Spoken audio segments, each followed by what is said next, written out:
네, 자, 구원의 세 가지 고비에 대해서 공부해 보도록 하겠습니다. 첫째, 구원의 첫 번째 고비, 구원의 단계가 있다입니다. 너무 다행인 것 같아요. 왜냐하면 구원의 첫 번째 고비는 우리가 잘 알고 있는 내용입니다. 우리가 예수 그리스도를 영접함으로 우리가 구원을 받았고 이 땅에서 그 구원을 누리고 있고 예수님께서 재림하시는 날 우리의 구원이 완성된다라고 하는 내용은 다 잘 알고 있는 내용이잖아요. 그렇죠? 그래서 그 내용을 다시 한번 몇 가지 중요한 포인트만 살펴보고 넘어가도록 하겠습니다. 오늘 본문 말씀이죠. 다 같이 한번 읽어볼까요? 시작. 너희 안에서 착한 일을 시작하신 이가 그리스도 예수의 날까지 이루실 줄을 우리는 확신하노라. 이 짧은 빌립보서 1장 6절의 말씀 속에 과거, 현재, 미래 구원이 잘 나타나 있습니다. 여러분들 교재 3페이지인가요? 3페이지를 한번 보시면 이 도표가 나와 있을 거예요. 구원의 단계가 있다. 거기 보시면은요, 너희 속에 착한 일을 시작하신 이가 누구시죠? 성령 하나님이시죠.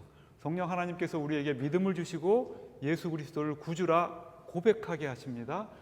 그렇게 시작하신 이가 그 일을 시작하셨을 때 우리는 구원을 받게 되죠. 그걸 과거의 구원이다 라고 표현을 하고요. 이루실 줄을 우리가 확신하노라. 그렇게 받은 구원을 우리가 성령 하나님께서 예수 그리스도께서 재림하시는 날까지 이루어 가실 것을 믿으며 확신하며 사는 것, 현재의 구원이다 라고 하는 거예요. 그리고 그리스도 예수의 날까지 예수님께서 재림하시는 그날까지 완성될 미래를 바라보며 나아간다는 거죠. 그래서 이 짧은 구절 안에 과거, 현재, 미래의 구원이 다 잘 들어가 있고 설명하고 있습니다. 이것을 칭의의 사건, 성화의 단계, 영화의 사건이라고 하는 것도 많이 들어보셨죠? 그렇죠? 한 가지 중요한 것은요, 우리가 받은 구원은 순간적인 사건이라는 거예요. 일회적인 사건이라는 거예요.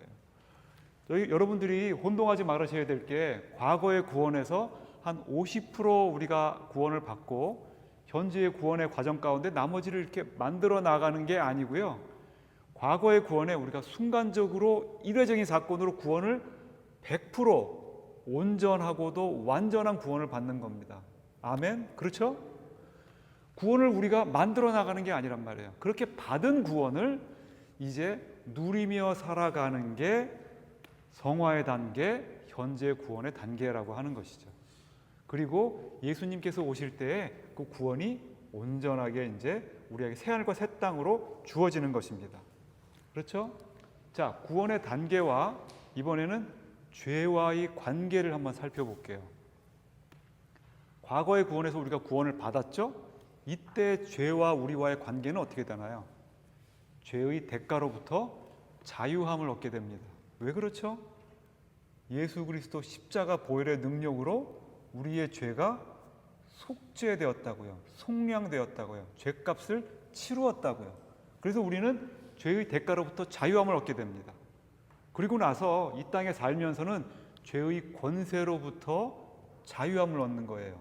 무슨 말이냐면 우리가 이 세상 가운데 살면서 죄가 아직 남아있죠. 하지만 우리는 이미 사망에서 생명으로 옮겨졌기 때문에 더 이상 죄가 우리를 주장하지 못한다는 것입니다. 죄의 권세가 우리를 주장하지 못한다는 거예요. 죄의 삭은 사망이죠.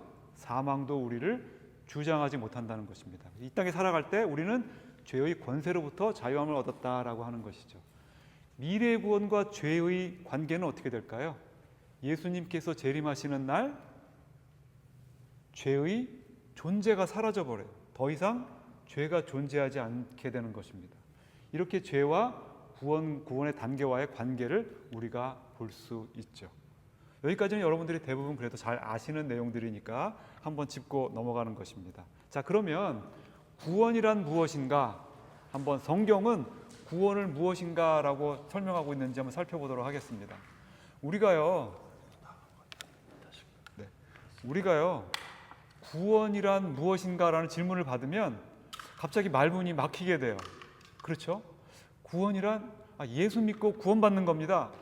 네, 압니다. 예수 믿고 구원받는 거 아는데 그 구원이 뭐냐고요? 이렇게 물어보면 말문이 막히기도 해요. 성경은 과연 구원을 무엇이라 얘기하고 있는지 한번 살펴보도록 하겠습니다. 아마 여러분들 교재 7페이지에 있을 거예요. 좀 건너뛰겠습니다. 7페이지 구원의 키워드라고 나오죠? 그렇죠? 여기 보면 첫 번째 단어가 뭐죠?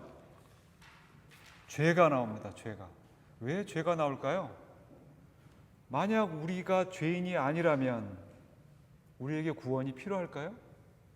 우리가 죄로 인해서 죽지 않았다면, 하나님의 관계가 단절되지 않았다면 우리에게 구원은 필요 없을 겁니다. 그래서 구원의 출발은 죄로부터 시작하는 거예요.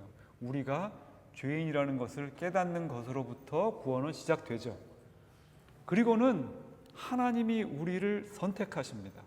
이유는 알 수 없어요. 하나님 우리를 선택하시고 예수 그리스도 앞으로 이끌어 오신다고 예수님이 얘기하세요. 왜 예수님 앞인가요? 천하 인간의 예수 그리스도 외에는 구원받을 만한 다른 이름을 우리에게 허락하신 적이 없어요. 그러니까 하나님은 우리를 선택하시고 우리를 이끌고 예수 그리스도 앞으로 오시는 것입니다. 그때 성령 하나님이 우리 마음에 오십니다.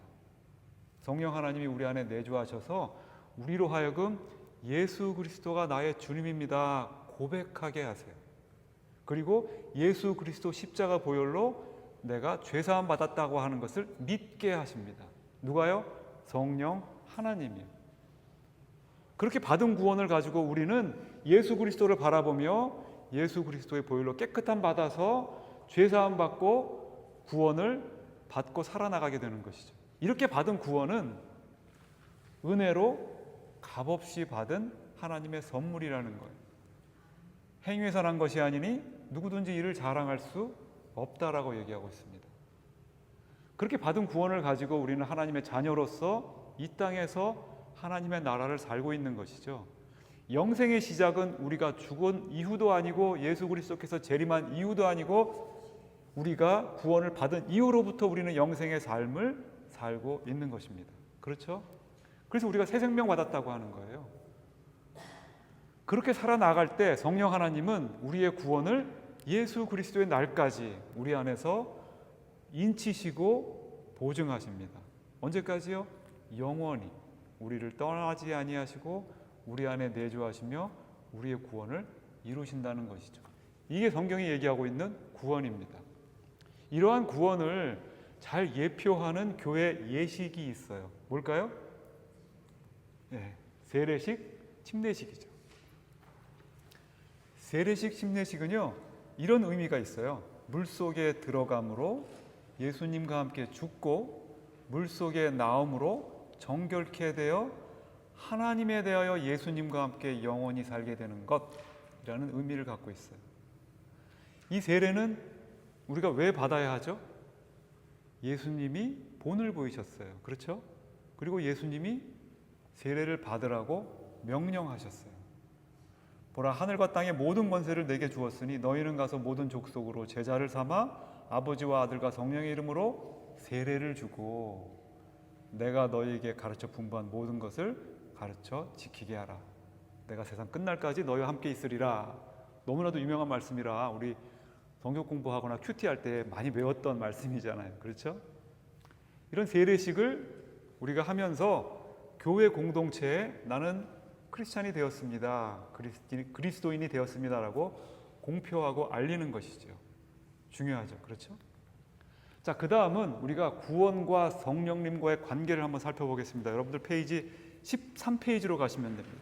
13페이지. 시간을 단축하려고요. 많이 건너뛰고 있는 거예요.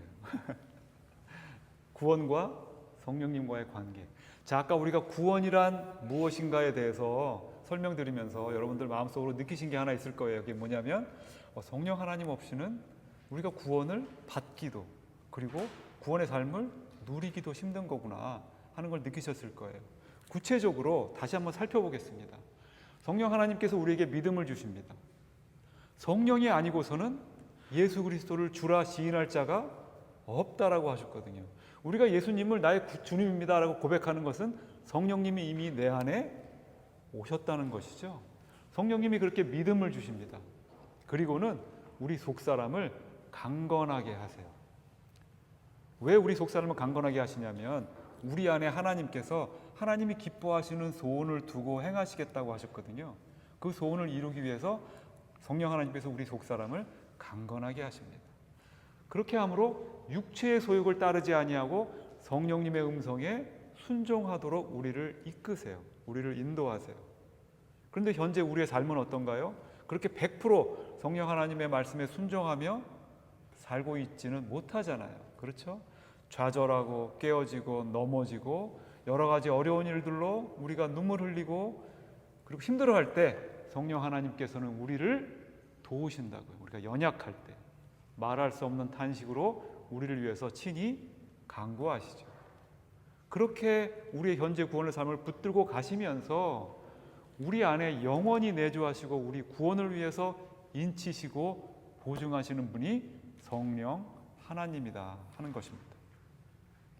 그렇다면 성령 하나님이 나와 함께 하지 않는다면 나는 구원의 삶을 제대로 누릴 수 있을까요? 불가능하겠죠. 성령 하나님이 나와 함께 하지 않는다면 나는 구원을 받을 수조차 없겠죠. 그래서 이렇게 성령 하나님이 나와 함께 한다는 것은 너무나도 중요한 사실입니다. 자, 다른 관점에서 한번 성령 하나님이 왜 우리와 함께 하시는 것이 중요한가 살펴보도록 할게요. 한 번 구원은 영원한 구원인가 라고 하는 주제입니다. 사실은 지난 2000년 동안 신학자들이 서로 의견이 안 맞아서 싸워왔던 내용이기도 해요. 오늘 저희가 그 주제를 얘기하고자 하는 것은 아닙니다. 다만 구원이 우리에게 떠날 수 있는가에 대해서 성령 하나님이 어떤 역할을 하고 계신지 살펴보려고 해요. 자, 구원의 관계를 하나님과 나와의 1:1 관계라는 것 이해되시나요? 왜냐하면 제 아내가 저의 남편이 구원받았다고 해서 제가 구원받을 수 있는 거 아니죠. 하나님 부부는 한 몸인데요. 제 아내 구원받았으니 저도 구원시켜주세요 할 수 없잖아요. 그렇죠? 구원은 1:1의 관계예요. 그러니까 구원의 주체는 하나님과 나입니다. 그 외의 모든 것을 객체라고 정하자고요. 자, 구원의 주체는 하나님과 나, 그리고 그 외의 모든 것을 객체. 성경은 그 객체를 그 다른 어떤 피조물이라고 표현하고 있어요. 한번 볼까요? 로마서에 사도 바울이 이렇게 이야기합니다. 내가 확신하노니 사망이나 생명이나 천사들이나 권세자들이나 현재일이나 장래일이나 능력이나 높음이나 깊음이나 다른 어떤 피조물이라도 다른 어떤 피조물 객체가 우리를 우리 주 그리스도 예수 안에 있는 하나님의 사랑에서 끊을 수 없느니라. 그러니까 구원의 주체 이외에 다른 어떤 것도 우리의 구원을 끊을 수 없다라고 성경은 얘기하고 있어요. 그리고 예수님께서 얘기하십니다. 내가 그들에게 영생을 주노니 영원히 멸망하지 아니할 것이요 또 그들을 내 손에서 빼앗을 자가 없느니라. 그들을 주신 내 아버지는 만물보다 크심에 아무도 아버지의 손에서 빼앗을 수 없느니라. 그러니까 구원의 주체인 하나님과 나 이외에 그 다른 어떤 피조물이라도 객체들이라도 그것을 끊거나 하나님의 손에서 빼앗을 수 없다고 성경은 이야기하고 있어요. 그러면 이제 구원의 주체로 가보죠. 하나님은 어떠신가요? 하나님. 우리에게 구원을 주신 하나님은 나를 보내신 이의 뜻은, 이게 지금 예수님이 얘기하는 거거든요. 나를 보내신 이가 누군가요? 하나님이시겠죠. 하나님은 내게 주신 자 중에 내가 하나도 잃어버리지 아니하고 영생을 얻게 하는 것이 하나님 아버지의 뜻이다 라고 얘기하고 있어요. 자, 그러면 객체도 우리의 구원을 끊지 못하고요, 하나님도 우리의 구원을 취소하실 마음이 없어요. 한 사람도 잃어버리지 아니하시겠대요. 이런 말씀 성경에 많이 나옵니다. 그렇죠? 그러면 이제 누가 남죠? 내가 남죠. 나는 어떻게 구원을 하는 것인가? 구원을 바라보는 것인가? 오늘 본문 말씀입니다. 너희 안에 착한 일을 시작하신 이가 그리스도 예수의 날까지 이루실 줄을 우리는 확신을 하노라. 우리는 성령 하나님께서 나와 함께 하심으로 성령 하나님이 우리의 구원을 인치시고 보증하시니 내가 그 구원이 이루어질 것을 확신하며 믿으며 살아간다는 거예요. 그래서 의인은 믿음으로 말미암아 살리라 하는 것입니다. 지금 가장 큰 문제가 우리한테 있죠. 우리가 성령 하나님과 함께하지 않는다면 우리는 그 구원을 확신할 수 없게 되겠죠. 여기서 또 한번 성령 하나님이 우리와 함께 하신다는 것이 얼마나 중요한지 알게 됩니다. 그렇죠? 여기에 우리의 두 번째 고비가 있어요. 성령 하나님은 나와 구원 속에서 어떠한 관계에 있는 것인가 하는 것이죠. 왜냐하면 성경을 읽다 보면 성령 하나님께서 나와 함께 하신다라는 그런 성경 말씀과 함께 성령 하나님이 떠나실 수도 있다라는 성경 말씀도 나오거든요. 그래서 우리가 구원의 확신을 가지지 못하고 구원이 흔들리게 되는 경험을 하게 되는 것이죠. 어떤 사람이 이게 참 좋은 질문은 아닌데, 그리고 이렇게 무례할 수도 있는 질문인데, 성령 하나님이 당신과 함께 하십니까?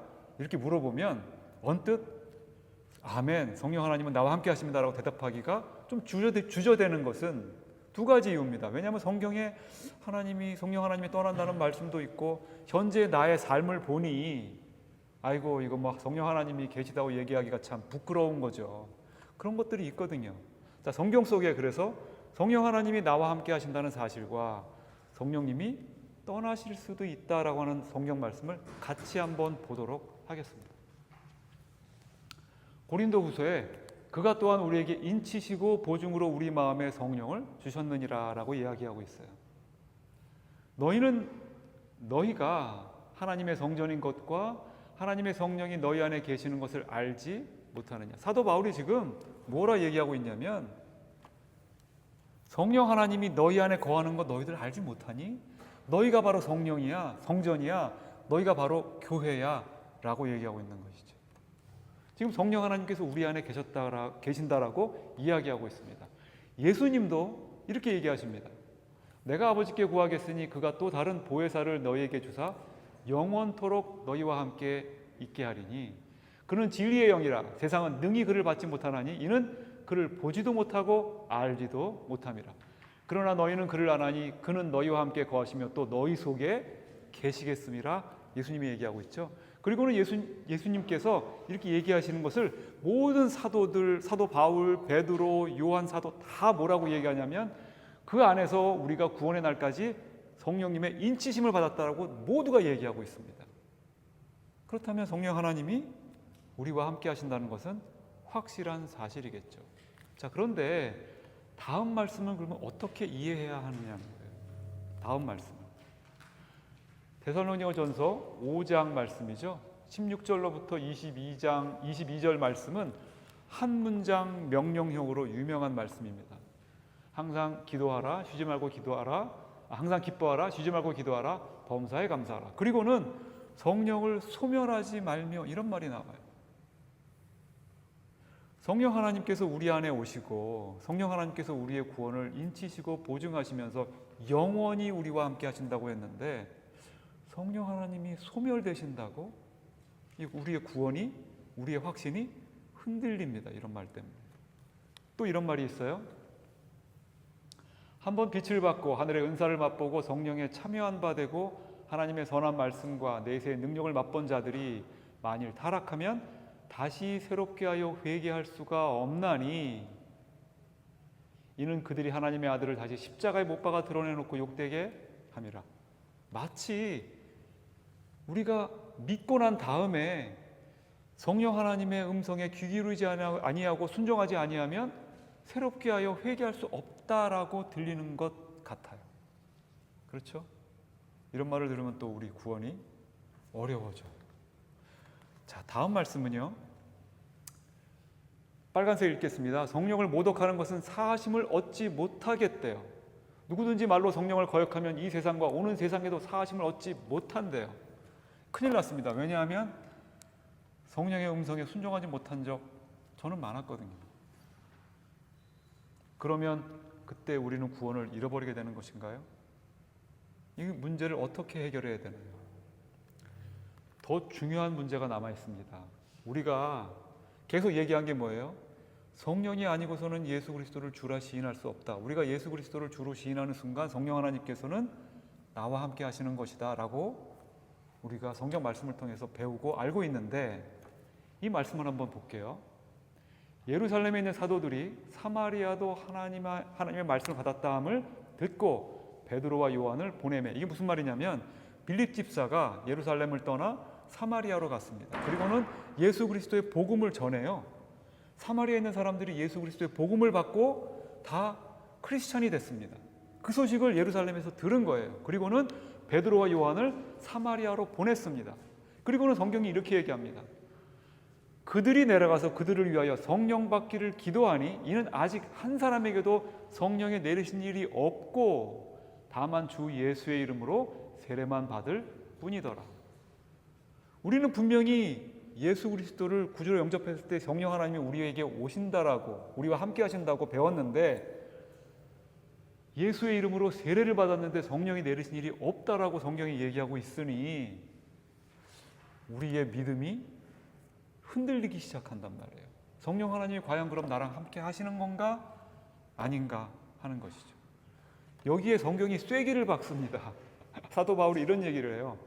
그리스도의 영이 없으면 그리스도의 사람이 아니랍니다.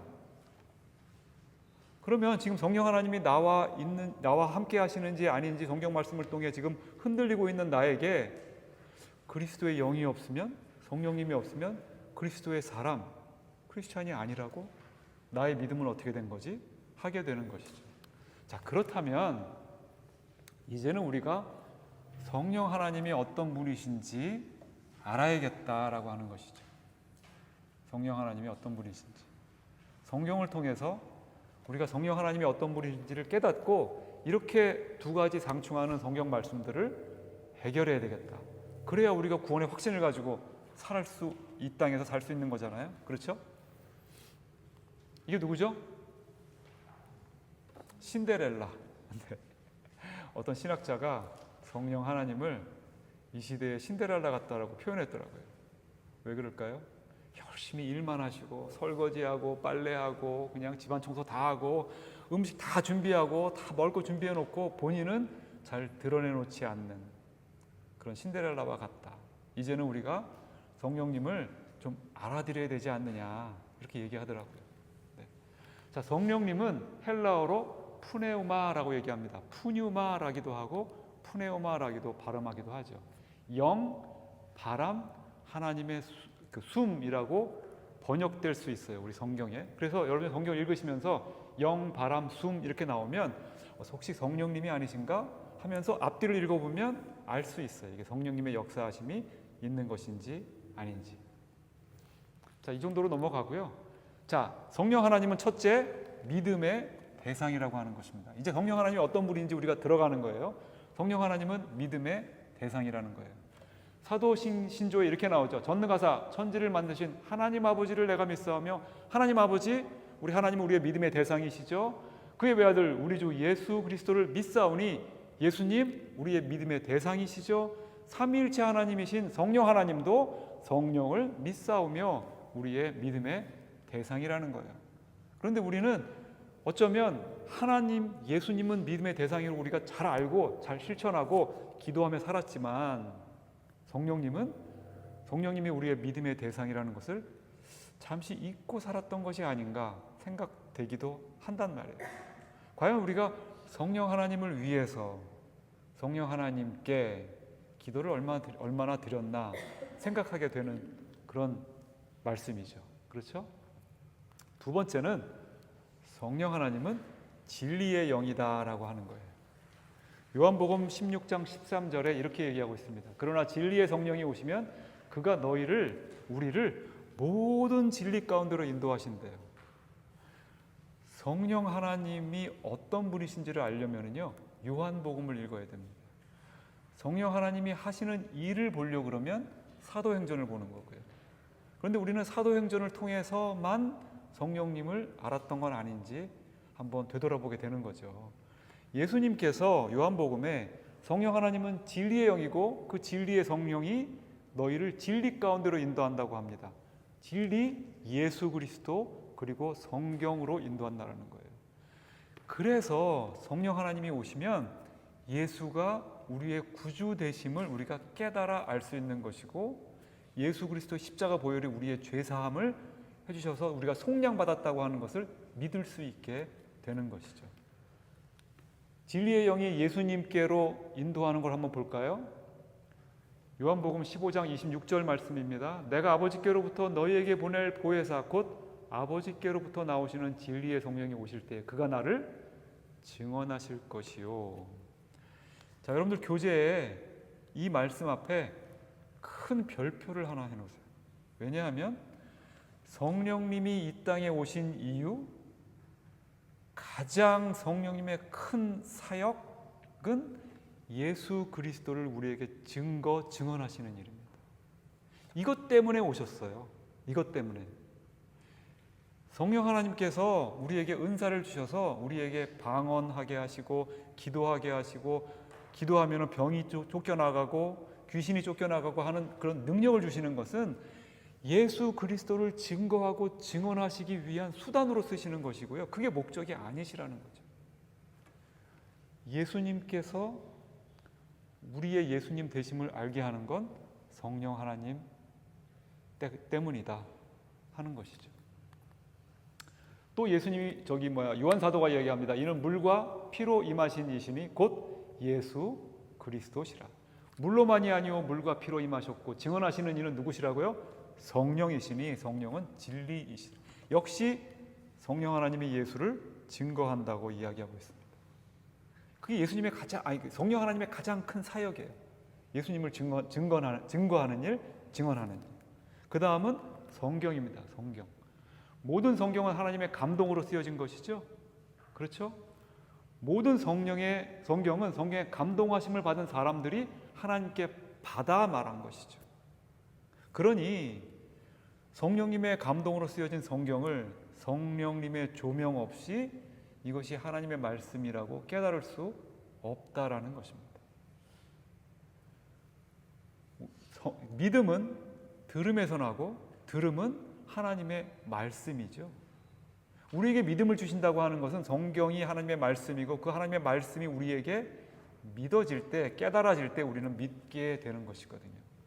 그래서 성령 하나님께서는 성경이 하나님의 말씀이라는 것을 깨닫게 하시고 우리로 하여금 그 말씀대로 살도록 우리를 도와주시는 분이시죠. 자, 어떤 분이 이렇게 얘기합니다. 성경 66권이라고 하는 것은 교회 회의에서 정한 거잖아요. 이게 397년인가요? 칼타고 회의에서 주교들이 모여서 자, 성경 66권 이걸 정경으로 하자라고 정한 거거든요. 사람이 정한 거 아니에요. 어떻게 이게 하나님의 말씀이라고 알 수 있죠? 정말 하나님의 말씀은 십계명 외에는 없는 것 아닌가요? 다른 것들은 다 사람들이 다 붙여 만든 것 아닌가요? 이렇게 챌린지할 수 있겠죠.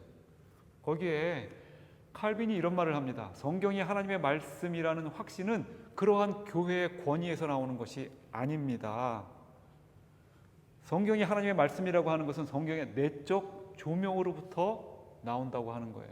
지난 2000년 동안, 구약까지 하면은 3000년, 4000년 동안 많은 사람들이 성경 말씀을 읽으면서 성령 하나님께서 이 말씀은 하나님의 말씀이라고 깨닫게 해주시지 않았다면 오늘날 이 성경은 하나님의 말씀으로 존재할 수 없다라는 것이죠. 칼빈이 그 얘기를 하고 있어요. 자, 첫 번째, 성령 하나님은 우리의 믿음의 대상이시고, 두 번째, 성령 하나님은 예수 그리스도를 증언하시는 분이시고, 성경 말씀이 하나님의 말씀이라는 것을 우리로 하여금 깨닫게 하시고 믿게 하시는 분이다 하는 것이죠. 세 번째, 보혜사 성령이시라는 거예요. 그 보혜사 성령님이 우리에게 모든 것을 가르치시고 모든 것을 생각나게 하신다는 거예요. 그리고는 사람들이 너희를 회당이나 위정자나 권세 있는 자들 앞으로 끌고 가거든 어떻게 무엇을 대답할까 또 무엇을 말할까 염려하지 말라. 성령이 그때 너희에게 할 말을 가르치시리라 이야기합니다. 여러분 혹시요 소그룹 모임이나 이렇게 앞에 나와서 여러분들 간증을 할 때, 여러분들의 믿음의 삶을 나눌 때 여러분들이 생각지도 않았던 말들을 막 하게 되는 자기 모습을 발견한 적 없으신가요? 그런 경험들이 있으실 거예요. 성령 하나님이 말하게 하시는 것이죠. 저는 그래서 소그룹 모임에서 자기의 믿음의 삶을 나누는 것, 자기 간증을 하는 것을 굉장히 많이 권합니다. 왜냐하면 그때 하는 말은 성령 하나님이 도움을 주시는 말씀이고 그 말씀이 결국은 나의 기도가 되고 신앙의 결단이 되거든요. 너무나도 좋은 것 같아요. 그 일을 성령님이 해주신다고요. 우리를 그렇게 도와주신다고요. 그리고 우리가 현재 구원의 삶을 살아나가면서 우리의 연약함을 도우시죠.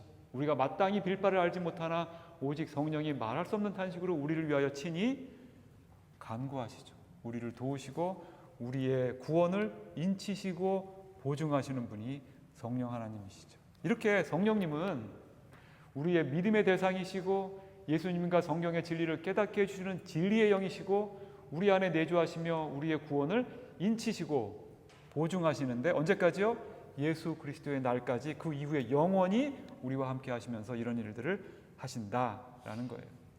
자, 이런 일들을 하시는 성령님을 내주하시는 성령이라고 한번 우리가 구분해 보자고요. 아셨죠? Indwelling of Holy Spirit, 내주하시는 성령, 우리 안에 거하시는 성령.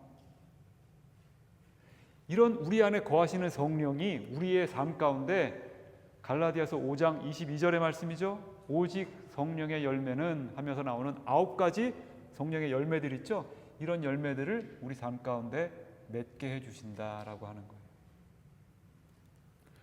우리 안에 내주하시는 성령님이 우리의 믿음의 대상이시고 예수 그리스도와 성경이 하나님의 말씀이라는 것을 깨닫게 하시고 우리가 이 땅에서 곤고하고 어렵고 쓰러지고 힘들어할 때 우리의 연약함을 도우시고 우리를 위해서 친히 간구하시면서 우리로 하여금 하나님께서 우리 안에 두신 하나님이 기뻐하시는 소원을 우리를 통해서 이루어가게 하신다고요. 그때 나오는 것이 성령의 9가지 열매입니다. 다 같이 한번 읽어볼까요? 시작. 오직 성령의 열매는 사랑과 희락과 화평과 오래 참음과 자비와 양선과 충성과 온유와 절제니 이 같은 것을 금지할 법이 없느니라. 우리가 하나님 앞에 구원을 받고 성령 하나님이 내 안에 계시며 우리가 구원의 삶을 살아가고 있다면 이러한 성령의 열매가 반드시 우리 삶 가운데 따라온다는 성경의 약속입니다. 우리가 너무 겸손해서요, 아유 제가 어떻게 이런 성령의 열매가 제 삶 가운데 있겠어요 하지만 가만히 삶을 들여다보면 정말로 이런 삶의 열매들이 우리 가운데 따라오게 되어 있습니다. 그리고 그걸 알 수 있습니다. 이 같은 것을 금지할 법이 없으니까요. 예수 그리스도라는 포도나무에 우리가 접붙임 받으면 우리는 포도 열매를 맺게 되어 있는 것입니다. 그렇죠? 자, 그렇다면 이렇게 내주하시는 성령이 있다면 외주하시는 성령도 있으시겠죠? 그 외주하시는 성령은 점심 식사 후에 계속하도록 하겠습니다.